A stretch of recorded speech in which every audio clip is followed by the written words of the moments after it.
California. You're watching The Issue Is. The convicted felon that ICE just arrested is behind me, being processed and booked right now. Fox News correspondent Bill Melugin with ICE agents in Los Angeles recently. No network correspondent has covered immigration more closely than Bill from Fox News. He is back with us. Bill, great to see you. Thanks for having me. And it's rare to see you in a suit these days, so looking nice. Feels very good. Nice tailoring.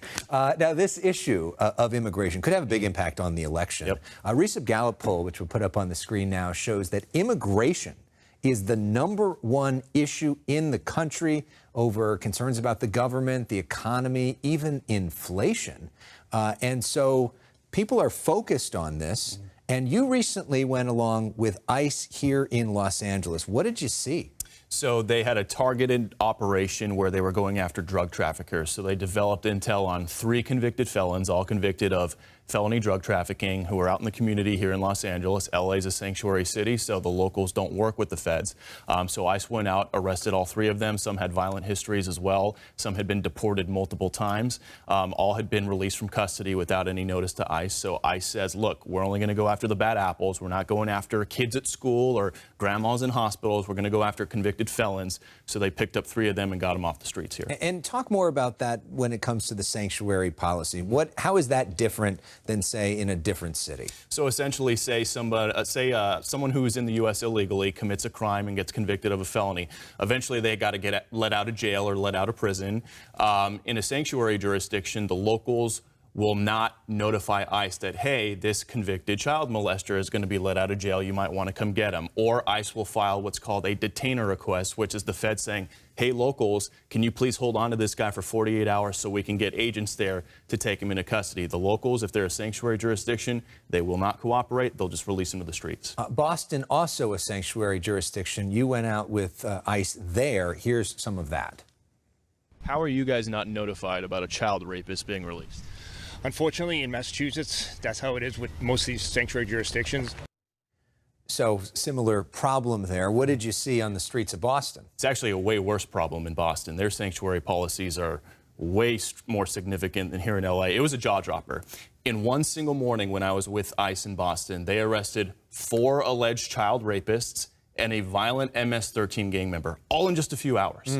And every single one of them had been released from local custody. They did not honor ICE's detainer request. They were just put back out into the community, and ICE had to go find them. Child rapists. Well, that is pretty astounding to watch all that happen. Meanwhile, we've talked to you so often when you were at the border. Just this week, our pal Matt Finn was out at the border and put up some video to his X account. We want to show that. It shows Texas with new wire fence being put in there. Talk to us about what's happening at the border, and are images like this making a difference? So what's happening is these last couple of months, the numbers at the border have been significantly lower. Back at the end of 2023, it was record high numbers. We were seeing like 10 to 12,000 crossings a day. Right now, it's between 5,000 and 6,000 per day. And the question is, well, why? What you just saw in Texas. Texas has been fortifying their border. El Paso, Eagle Pass, Brownsville, putting up razor wire, barricades all over the place. The idea being keep people out.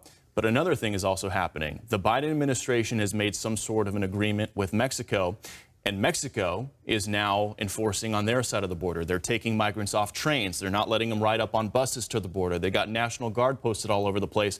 They're stopping these migrants from getting to the border, and they're not just taking them into custody. They're then shipping them down to Tapachula, which is in southern Mexico. So these numbers are lower for a myriad of reasons, and the question is that going to hold going into the traditionally busy spring and summer? I know we don't hear about this that much, but that seems to be a Biden policy that's working, at least right now. It is. If you remember, towards the end of last year, Secretary of State Anthony Blinken and DHS Secretary Alejandro Mayorkas went to Mexico and met with Mexico's leaders when we were in the middle of those record high numbers. And there was some sort of an agreement that was made. Now, the details of that agreement have never been made public, so we don't know what it is.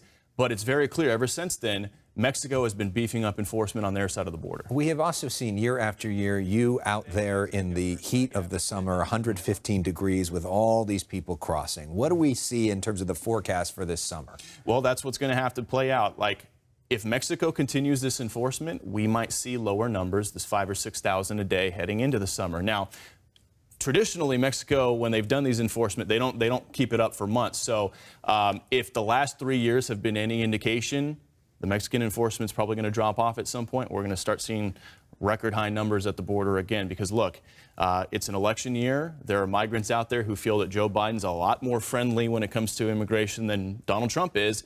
And if they think he might get voted out of office this year, you get the idea. A lot of them are going to try to show up before he potentially gets voted out. Well, it's interesting because you've been talking about this issue for years at a point when a lot of other people weren't talking about it. Now it seems like the whole country is talking about it, the #1 issue. What do you make of that and maybe why that's happening? Well, I think for a couple years it was just, hey, look at these live shots down at the border, people spilling across the border. And it was just like, it's an over there sort of a thing. It was Texas, it was Arizona. It was out of the way. I think once Governor Abbott really started busing them around the country and these blue cities, sanctuary cities, started having masses of migrants showing up, and all of a sudden, you got to pay for them, you got to put them somewhere. And when taxpayer dollars started going towards these migrant hotels, and now cities are talking about having to cut police departments or education budgets, people sitting at home in these interior states start thinking, wait, what's going on here? That's just a Texas thing. Not anymore, it's not. Yeah. So, you know, how do you, because this is some pretty serious, heavy stuff, how do you unwind in this situation? Look, I think that it's a hugely important story that has to be told because for a long time, we were essentially the only ones down there covering it, right? Now it's kind of more in the mainstream, and you see it in a lot of these exit polls in these primary states. Immigration has been at the top of the list. So does it suck doing live shots in 115 degrees with mosquitoes and gnats in your eyes, dripping sweat every single hit? Yes, it does, but it's a big, important story. And look, I love coming back home and hitting the beach when I get a chance. That helps me unwind. And we also learned the last time you were on the issue is that you love listening to The Weeknd, which I would have never thought would be your jam, but apparently it is. Yeah. So we'll be back with more of The Issue Is, but we go to break with Bill Melugin's favorite, The Weeknd.